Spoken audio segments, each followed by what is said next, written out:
जिल्हा परिषदांचा कल आता हाती यायला सुरुवात झालेली आहे। राज्यामध्ये जिल्हा परिषद आणि पंचायत समित्यांचे कल आता हाती येत आहेत। प्रत्येक ठिकाणी कोण बाजी मारते हे सुद्धा तुम्हाला तंतोतंत अपडेट आता मिळते। लातूर मधला हा कल आता आपण पाहतोय। लातूरच्या पानगाव गणामधून मनसेनं खातं उघडलेलं आहे। पानगाव गणातून मनसेच्या श्रीदेवी गालफाडे या विजयी झालेल्या आहेत। 2 जागा लातूरमध्ये मनसेच्या निवडून आलेल्या आहेत। रत्नागिरीमध्ये शिवसेनेनं मोठी आघाडी मारलेली आहे। महाराष्ट्रासह पश्चिम महाराष्ट्र, उत्तर महाराष्ट्र सोबतच कोकणामध्ये सुद्धा अनेक जिल्हा परिषद आणि पंचायत समित्यांमध्ये महायुती आणि मवियानं आघाडी मारायला सुरुवात केलेली आहे। कणकवली तालुक्यामध्ये सुद्धा महायुतीला मोठं यश आलेलं आहे।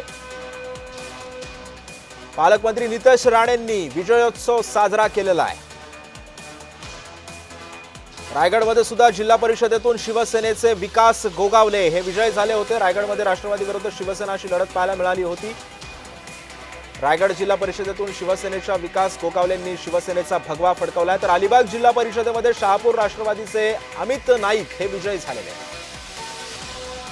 अलिबाग आवास मतदारसंघातून शिवसेनेचे दिलीप भोईर हे सुद्धा विजयी झालेले आहेत। अलिबाग जिल्हा परिषदेचा हा कल आपण पाहतोय। शहापूरचे राष्ट्रवादीचे अमित नाईक हे विजयी झालेले आहेत। अलिबाग आवास मतदारसंघातून शिवसेनेचे दिलीप भोईर हे विजयी झाले।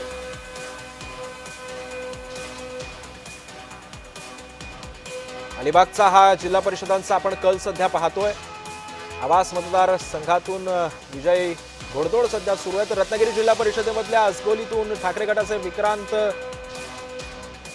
भास्कर जाधव हे सुद्धा विजय झाले। भास्कर जाधवांचे पुत्र विक्रांत जाधव हे आता विजय झालेले आहेत। रत्नागिरीमधून ठाकरे गटानं आपला भगवा फडकायला सुरुवात केलेली आहे।